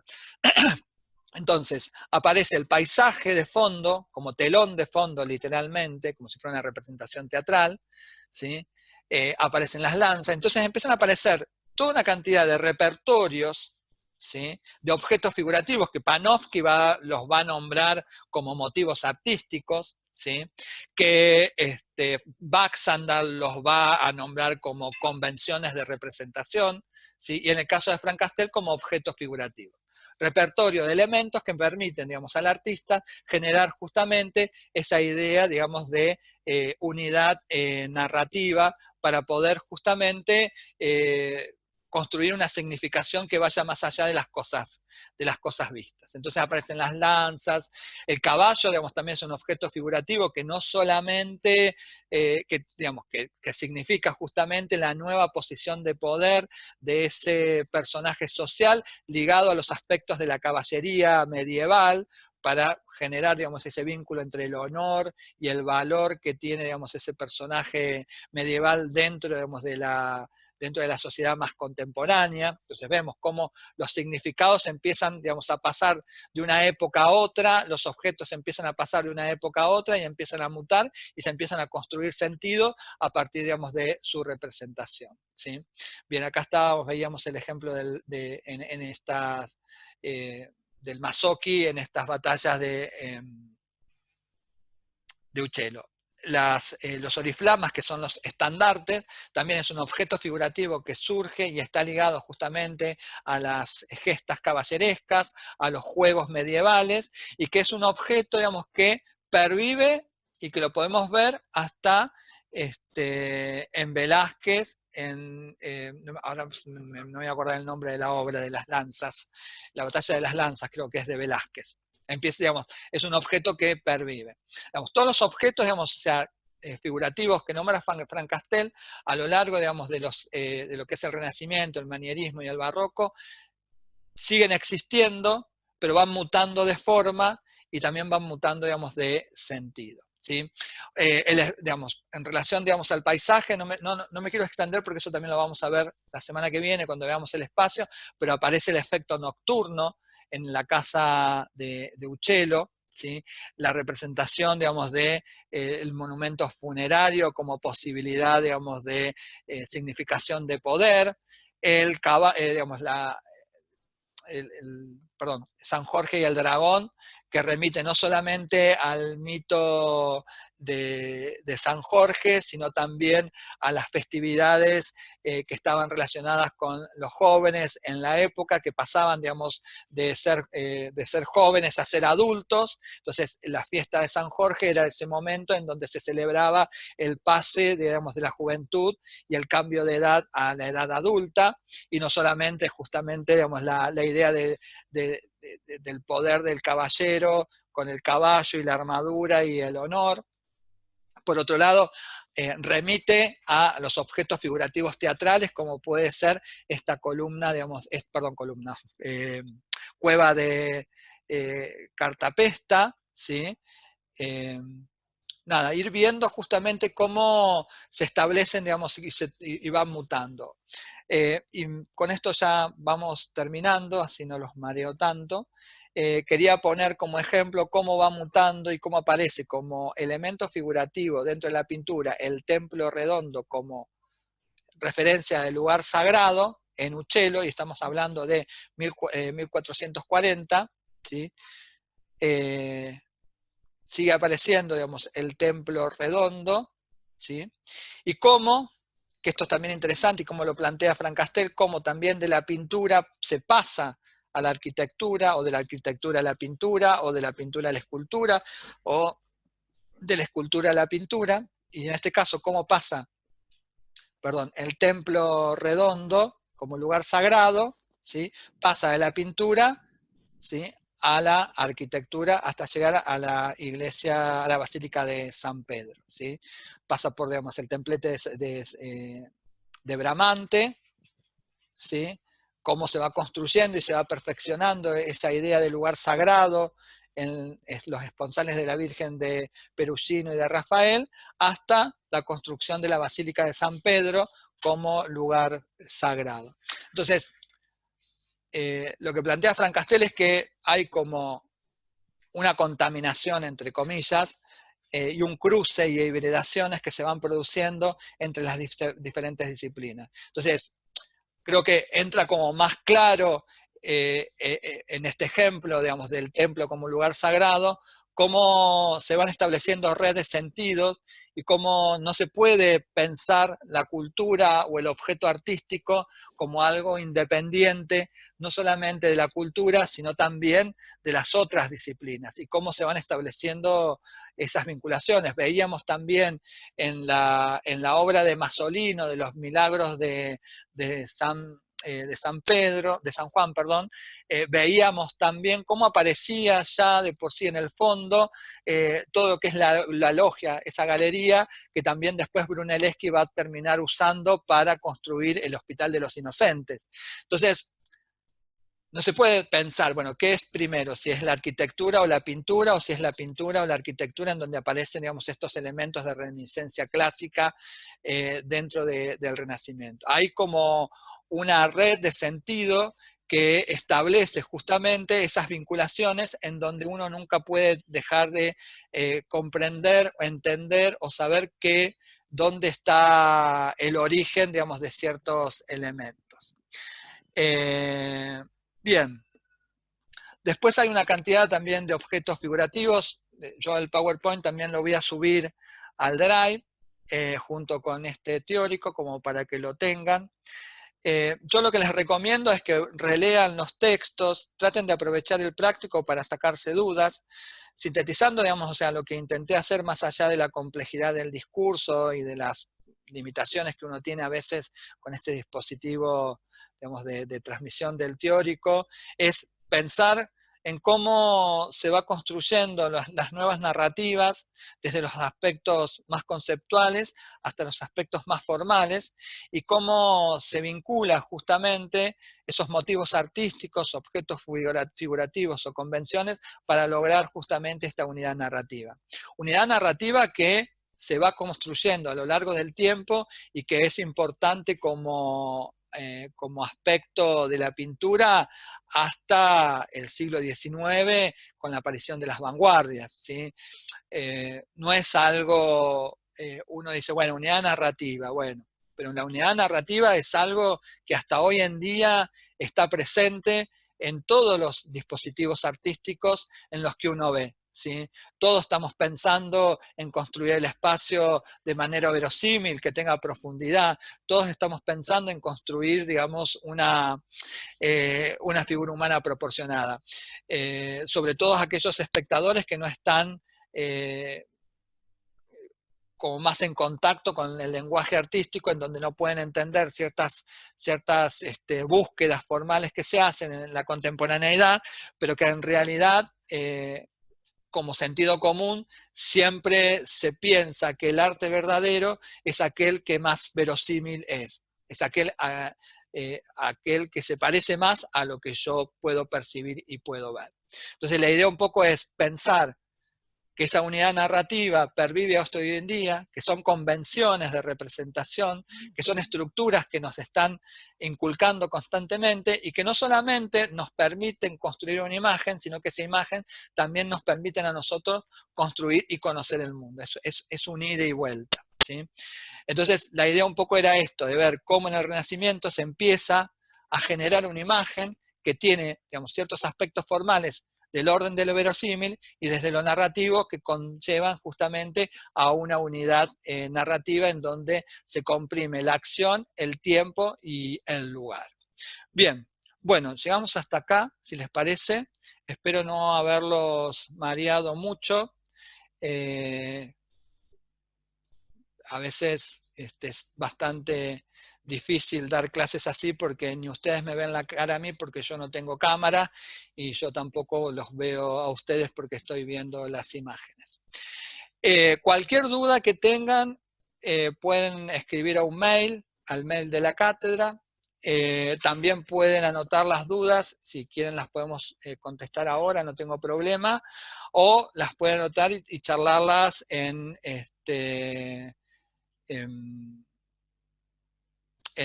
el práctico. Eso como ustedes prefieran. Sé que en poco tiempo es mucha información de diferente tipo. Hay un montón de cosas.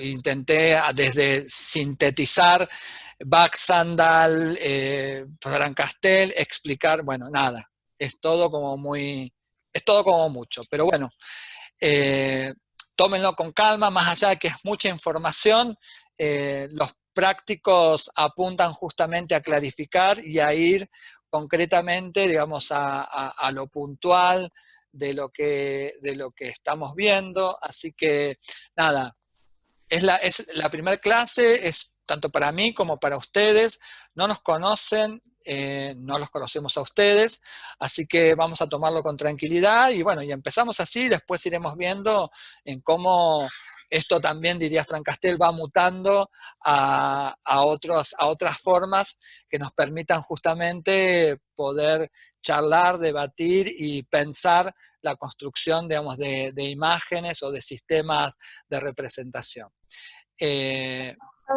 Sí. No, acá hacen referencia, de manera como bastante regular, a la complejidad del lenguaje que utilizamos, de los nuevos términos. Sí. No sé, al respecto, yo lo que les he dicho es que, bueno, que tengan paciencia, que se van a familiarizar con algunas cuestiones que tienen que ver, por ejemplo, con la iconografía, que al principio me empezaron a preguntar sobre qué las diferencias entre el tema iconográfico, la iconografía, o sea... Claro. Sí, bueno, vuelvo a lo mismo. Estamos, digamos, en un sistema de dar clases muy complejo. Nosotros es la primera vez que vamos a dar una materia teórica a partir, digamos, de Zoom. Yo no les estoy viendo la cara, generalmente cuando yo doy teóricos presenciales los tengo cerca, veo la cara, levantan la mano, preguntan, entonces podemos explicar. ¿El vocabulario es específico? Sí, el vocabulario es muy específico y tiene que ver con la especificidad de la materia y de la disciplina. Lamentablemente, vuelvo a lo mismo, yo no alcanzo a verlos como para poder decir, bueno, no sé qué es sistema figurativo, no sé qué es un objeto de civilización. Lo que pasa es que yo no puedo, no hay un sinónimo para objeto de civilización, no hay un sinónimo para sistema figurativo. Puedo explicarles, digamos, que Francastel denomina sistema figurativo a la pintura, pero sintetizar, digamos, o sea, sistema figurativo a pintura, digamos, le saco todas las capas de sentido que le está poniendo Francastel. Entiendo y comparto con ustedes que es muy complejo y que están escuchando términos muy nuevos, pero bueno, en la medida que también vayan acercándose a los textos, en que los prácticos también funcionan como para reforzar y aclarar dudas, vamos a ir aclarando este tipo de cosas. Vuelvo a lo mismo, esto es tan nuevo tan nuevo para mí como para ustedes. Quizás para ustedes sea doblemente nuevo porque es el sistema, además de la terminología. Pero bueno, hay que acercarse a los textos, hay que leerlos, aprovechar, digamos, los prácticos y poder, digamos, profundizar. Tengan en cuenta que nosotros también tenemos un récord de inscriptos en la materia. Hay 250 personas inscriptas, prácticos de 80 personas, con todo lo complejo que eso implica en dar una clase de manera virtual. Así que bueno, yo creo que acá funciona, me parece, por lo menos lo que yo creo, de ambas partes. Por un lado, perdón, Digamos, las formas son expositivas y son un poco más enciclopedistas, más catedráticas, ¿sí?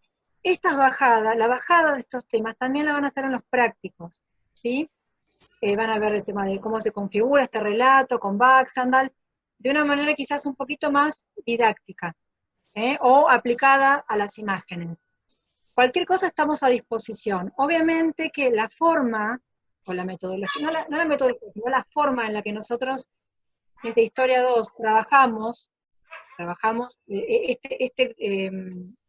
esta parte de la historia del arte es muy diferente al enfoque que tiene Historia 1, que es más de tipo antropológico, si se quiere. perdón, acá volví, ¿Sí? se me cortó. Bueno, no, estaba No, está hablándoles bien, un poquito. no, está bien, pero es para avisar que estoy aquí.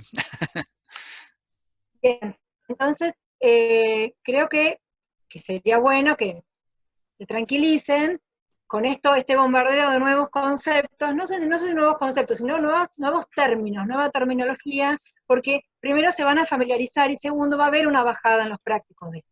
Y además nosotros estamos a disposición dentro de lo que podemos. También, como decía Gustavo, necesitamos mucha colaboración de todos ustedes porque somos muchísimos. Y esto nos sobrepasa. Sí, Lo lamentamos porque, decían los alumnos, se quedaron como 100 afuera, y lo lamentamos muchísimo, pero no tenemos opción porque no tenemos otra herramienta para el día de hoy que no sea esta. sí, además también nosotros estamos sobrepasados en todos los aspectos, porque hemos estado contestando mail con respecto, digamos, a las inscripciones, tratando de armar comisiones. Bueno, a ver, no es para justificarnos y ponernos en un rol de víctima, sino para poder comprender en la situación en la que estamos. Entonces, no es una materia que vengamos dando virtualmente desde principio de año con toda la experiencia que eso acarrea, sino que, bueno, nada, empezamos como nos salió. Probablemente la próxima pueda ser mejor, pueda ser peor, pero me parece que, bueno, nada, hemos armado algo como para poder arrancar y después iremos viendo cómo esto también va mutando a lo largo de las clases, porque bueno, nada, esto, por lo menos para mí, es día a día. Entiendo que yo hoy he dado la clase como si estuviera presencial y de repente no sabía a quién le estaba hablando porque no veía caras, no veía nada, solo veía un PowerPoint. Entonces también eso requiere por parte de los docentes estructurar la cabeza de alguna manera como para poder armar un discurso, explicar. Me parece que, bueno, nada, hay que tener paciencia.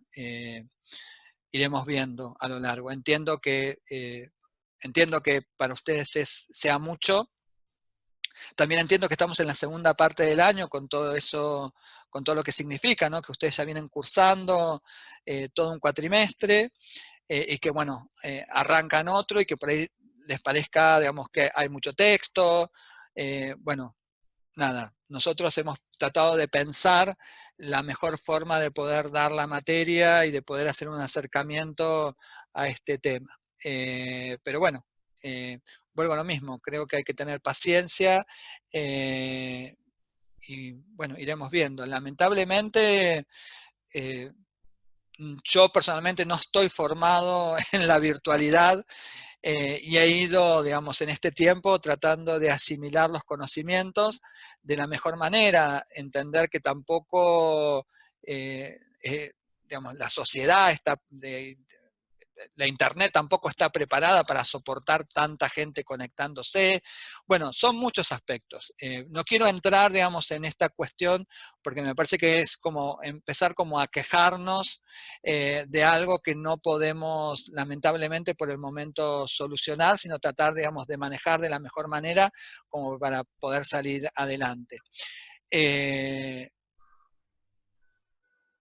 No sé qué más decirles, algo que, bueno, vamos a dar... No, lo que yo les estaba diciendo cuando vos, cuando no te escuchamos más, digamos, cuando desapareciste, esto de que piensen también que esta es una clase teórica, que es una clase expositiva, donde a veces cuesta hacer una bajada, pero que también es necesario que nosotros le proporcionemos la riqueza de los conceptos, como decía Gustavo, este, de hablar con cierto lenguaje y nombrar los conceptos según los nombran la propia bibliografía, y después se puede hacer una bajada, ¿sí? No se les van a tomar los exámenes de manera enciclopedista o catedrática, ¿sí?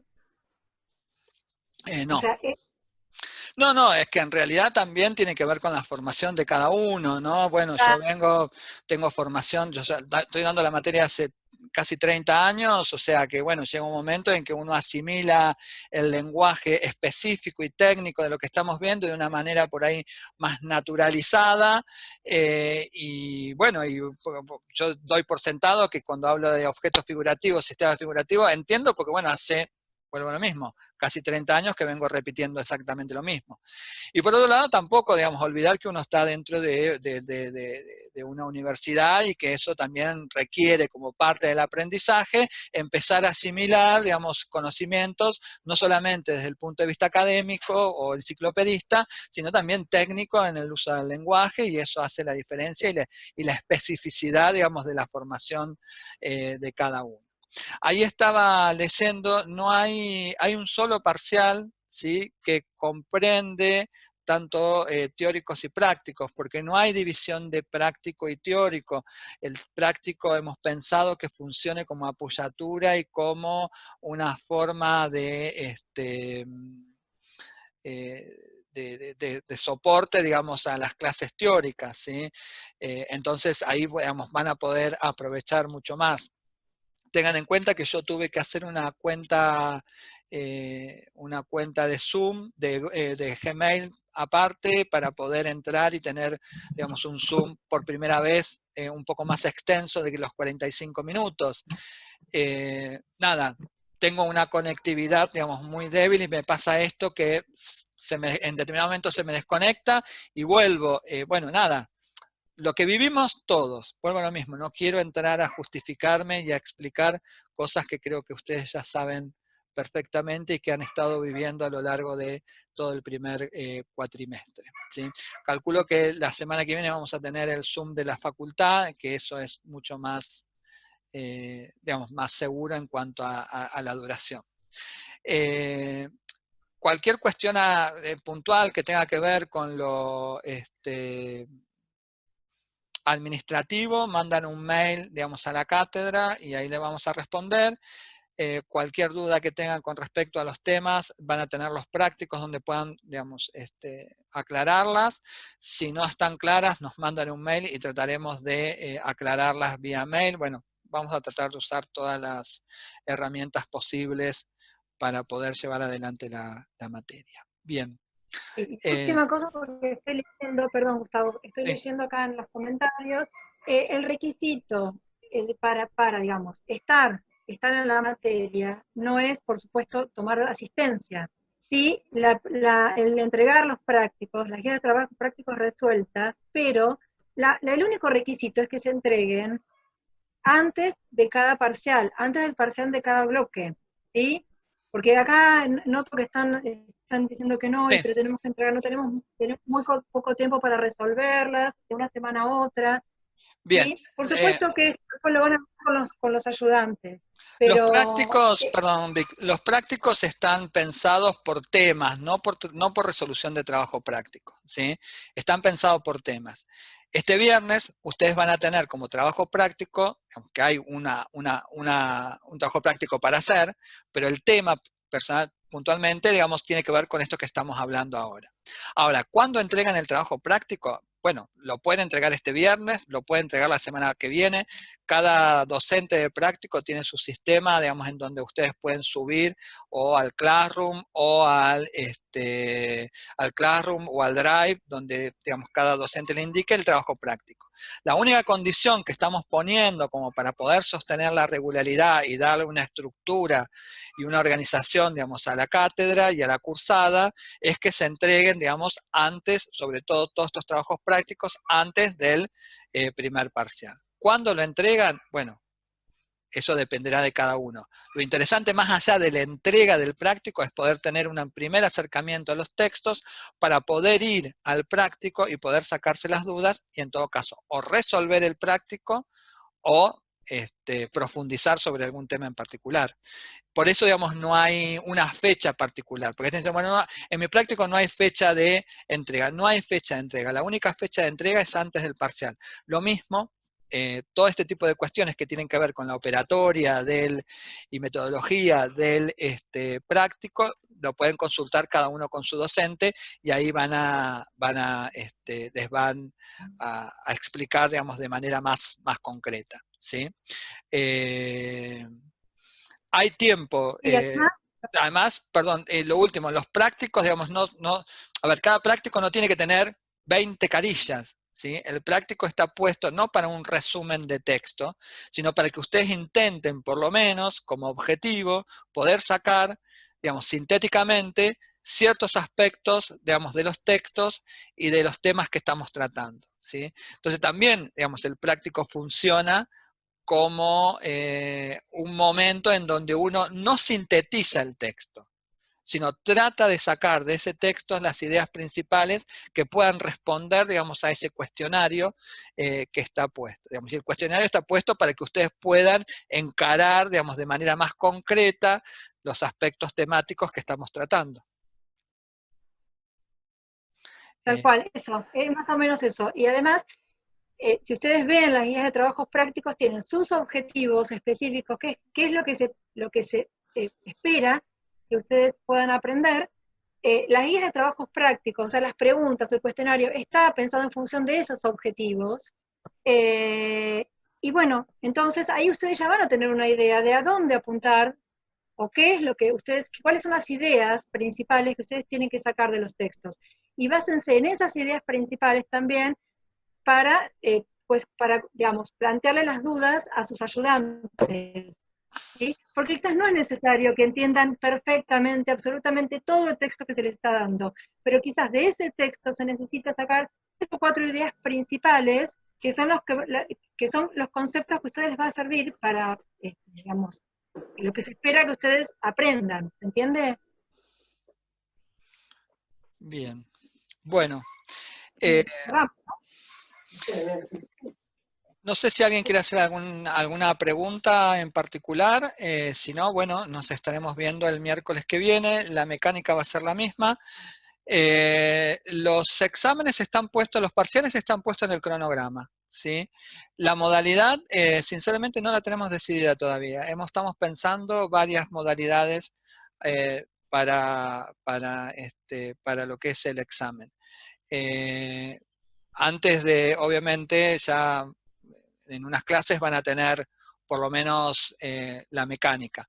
Pero las fechas y horarios están puestos en los cronogramas que están subidos en el Drive. Bien, ahí alguien me pregunta si puedo hacer una diferencia concisa entre objeto de civilización y objeto figurativo. Objetos figurativos son todos aquellos objetos más allá de lo material que aparecen dentro de la pintura, ¿sí? El caballo, el hombre, el desnudo, el carro, ¿sí? Esos son, la gruta, ¿sí? Esos son objetos figurativos, son los que aparecen en la pintura. Los objetos de civilización son aquellos que aparecen dentro de la cultura y que funcionan dentro de las fiestas populares o dentro de las representaciones teatrales.